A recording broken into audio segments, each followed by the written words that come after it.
Tashika michuano hiyo itaendelea tu ya makundi ambapo klabu ya Yanga inatarajiwa kutupa karata yao ya pili hatua ya makundi ligi ya mabingwa Afrika dhidi ya JS Kabylie katika mchezo ambao utakuwa wavuta ni kuvute, kwa sababu kwa upande wa Yanga wao walipata matokeo mazuri katika mchezo wa kwanza dhidi ya FAR Rabat ya Morocco, lakini kwa upande wa wenyeji wa mchezo wa kesho JS Kabylie wenyewe walipoteza bao 4-1 dhidi ya Al Ahly. Kuelekea mchezo huo kesho, kocha mkuu wa Wanajangwani Pedro Gonçalves amethibitisha kwamba zipo baadhi ya changamoto walizokutana nazo nchini Nigeria, lakini hayo yote hayatoshi kuwakwamisha kwenye mpango wao wa kimbinu waliopanga kuhakikisha kwamba wanapata matokeo mazuri watakapokuwa ugenini katika mchezo huo. Zaidi huyu hapa Pedro anafunguka zaidi juu ya maandalizi kuelekea mchezo huo.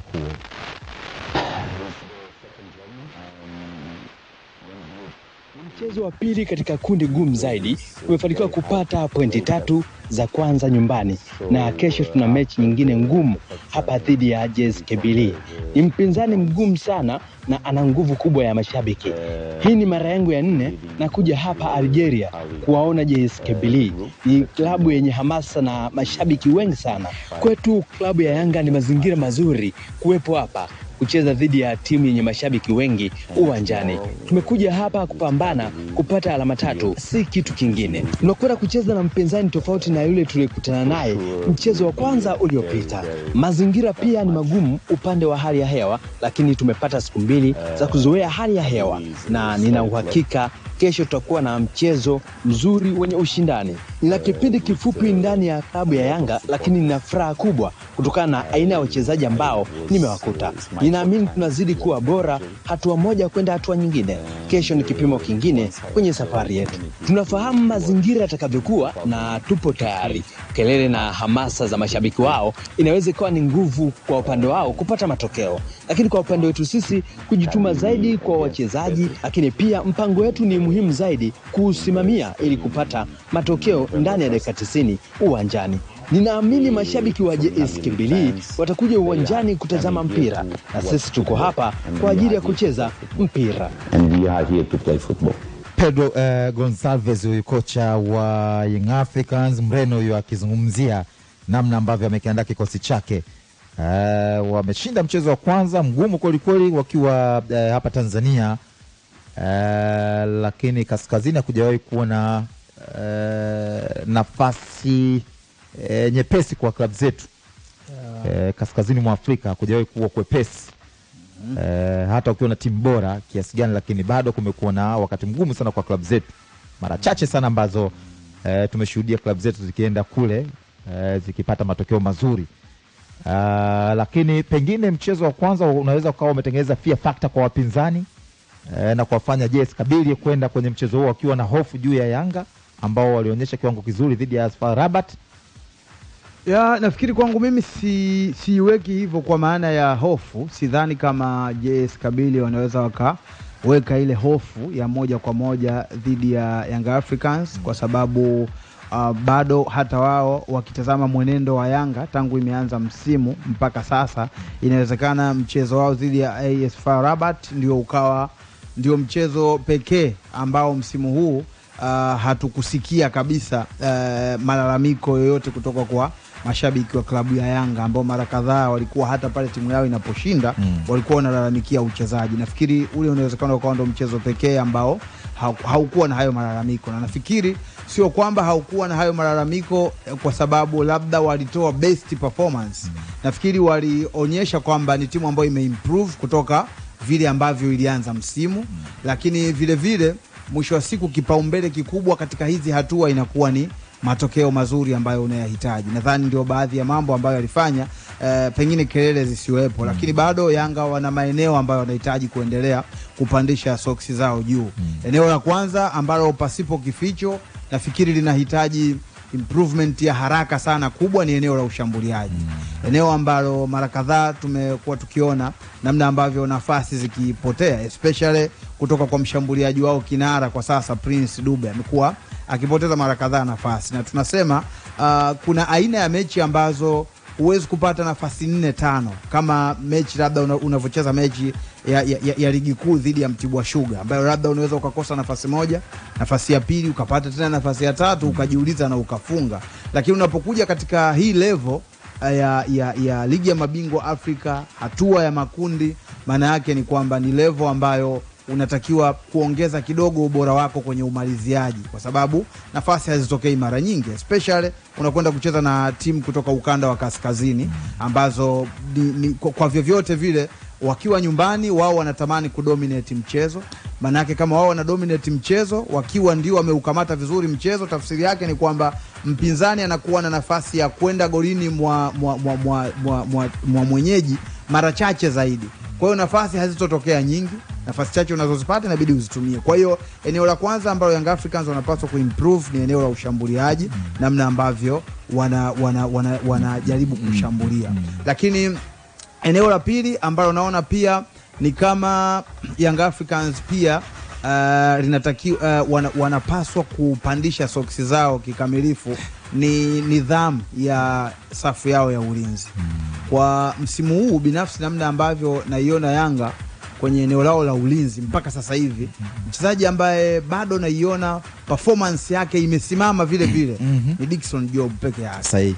Ndiye ambaye sina shaka naye amekuwa akiperform katika level ile ile ambayo tumemzoea kumuona.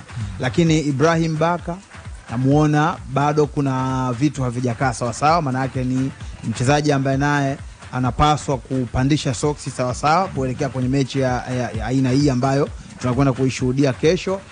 Ule upande wa mlinzi wa kulia Israel Mwenda, yule ambaye tulimshuhudia kwenye nusu ya msimu uliopita, na Israel Mwenda alianza msimu huu, nafikiri ni watu ambao wakikutana wanaweza wakapigana.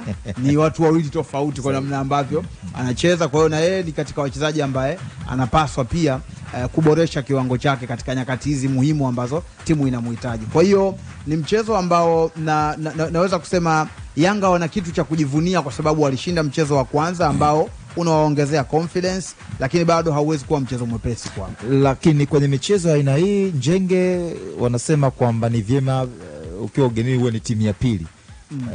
Tafsiri yake ni kwamba sio unyonge, bali kucheza kwa tahadhari, kuwa na nidhamu kubwa ya kujilinda. Sahihi. Kwa aina wachezaji walionao Young Africans, ama ni wachezaji wa aina ipi ambao wanapaswa kupewa nafasi, au Yanga inao wachezaji wa aina hiyo ambao watamhakikishia kocha Pedro Gonçalves kucheza kwenye nidhamu ya kujilinda kwa muda mrefu, huko wakishambulia kwa kushtukiza, au wakafungue turbo tu kule Yanga popote kambi wapishane? kwa kikosi walichonacho na waona wachezaji wanaoweza kuwahakikishia usalama iwapo mwalimu atajaribu kuchagua aina fulani ya wachezaji. Nafikiri wanao wachezaji wa aina hiyo. Mathalan ukitazama kwa backline ya baadhi ya wachezaji ambao nimewataja, uzoefu wao, nafikiri wakiamka wakiwa na siku nzuri kazini, kuna kitu kizuri tunaweza tukakiona. Na iwapo sasa kwenye eneo la midfield, ndio eneo ambalo nadhani ndio linaweza machaguo atakayoyafanya hapo ndio yanayoweza kuamua ni kwa kiasi gani timu inaweza kuwa imara kwenye kujilinda, especially kwenye eneo ambalo Duke Abuya anacheza. Mara kadhaa tumekuwa tukimuona kama kiungo wa ulinzi, Mudathir Yahya hali kadhalika, lakini mwanzoni mwa msimu tulimshuhudia Azizi Andabwile akiicheza katika kama chaguo la kwanza kwenye nafasi ya kiungo cha ulinzi. Hivi amesafiri na timu Azizi Andabwile? Amesafiri na timu. Na kwa mara mwisho kumuona uwanjani Azizi sasa hayo ya Azizi nafikiri tumwachie mwalimu na uamuzi wake kama ni chaguo lake la kwanza. Ni chaguo zuri pale ambapo unataka kucheza kwenye kwa mtindo huo wa kucheza kwa nidhamu ya ulinzi. Kama Yanga itakuwa mpango kazi wa mwalimu ni kujaribu kujilinda zaidi na kushambulia mara chache kwa kushtukiza, maana yake ni kwamba aina ya wachezaji kama Azizi unamhitaji kikosini, kwa sababu anakuhakikishia kufika kwenye matukio kwa wakati, akishirikiana na watu kama Muda pamoja na Duke Abuya, maana yake wana uwezo wa kufanya hiyo kazi. Lakini wakati mwingine wanasema pamoja na kwamba ugenini nidhamu inahitajika, lakini njia nzuri zaidi ya kujilinda ni wewe kujihakikishia kuwa na mpira. Inaweza ikawa ni njia salama kuliko njia ya kuchagua kukaa kwenye eneo lako na kumsubiri mpinzani. Ndio maana sometimes kampista, hata hizi timu kutoka kaskazini mwa Afrika, kwa maana ya timu kutoka mataifa ya Kiarabu, wakati mwingine mipango yao wakiwa away huwa inakwama kwa sababu mara nyingi sana wao wanaamini ugenini sio sehemu ya kwenda kushambulia. Sahihi. Yani haijalishi ni mpinzani wa aina gani wanacheza bora kiasi gani. Lakini wao wakienda ugenini mara nyingi wanachagua kukaa kwenye eneo lao zaidi, kuwa na discipline zaidi ya kujilinda, kitu ambacho sometimes hata kama mpinzani wako alikuwa ni dhaifu na mmudu, ukimpa huo uhuru wa kukufikia mara nyingi anakutengenezea mazingira magumu ya wewe kuimudu pressure ambayo atakuletea. Lakini njia ya kujaribu na wewe kuficha mpira kiasi inaweza ikasaidia, na kwenye hili eneo la kuficha mpira Young Africans nafikiri ndo rasilimali zao nyingi zina uwezo wa kufanya hivyo. Ukiwa na timu ambayo ina machaguo ya kwenye midfield, labda una watu kama kina Maxi Nzengeli, Pacome Zouzoua, ni aina ya wachezaji ambao wana uwezo wa kuifanya timu iweze kuwa na mpira wakati mwingi, kitu ambacho kinaweza kikasaidia kwa kiasi fulani kuongeza usalama kidogo kwenye eneo lao. Kwa hiyo nadhani kwa mtazamo wangu vitu vya msingi ni kwamba sio timu iende ikapaki basi. Wajaribu kuwa tu na tahadhari ya kawaida ambayo itawapa balance nzuri ya kujaribu kujilinda pale wanapokuwa wanapoteza mpira. Lakini eneo la pili muhimu kuliko vyote ni ile ambayo nilizungumza kama pointi yangu ya kwanza, kwa maana ya kuongeza ubora katika matumizi ya nafasi ambayo zitatengenezwa. Of course Mudathir ilikuwa ni surprise package kwenye mchezo uliopita.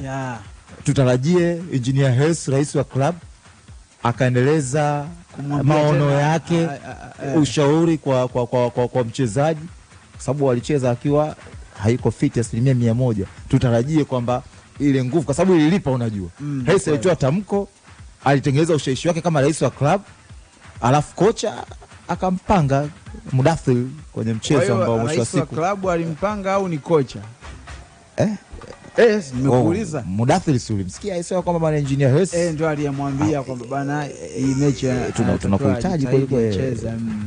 Nafikiri bado ukitazama kwa idara ya kiungo ya Yanga, aina ya kazi ambayo Mudathir Yahya anaifanya kampista ni kiungo ambaye ni watofauti na viungo karibu wote wa Young Africans. Yani kitu anachotoa yeye hakifanani na wenzie. Kwa sababu gani?